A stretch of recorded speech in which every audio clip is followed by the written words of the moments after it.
Welcome to my channel. This math problem appeared repeatedly in many exams. It is a popular math question. It is also came PSC SIOP School 2009.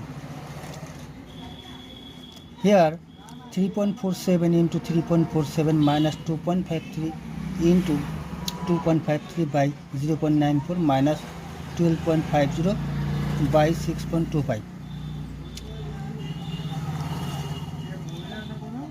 A into A square minus B square, A plus B, A minus B. 3.47 plus 2.53 equal to 6. 3.47 minus 2.53 equal to 0.94 by 0.94. 12.50 divide 6.250 equal to 2. 0.94 6 minus 2 equal to 4.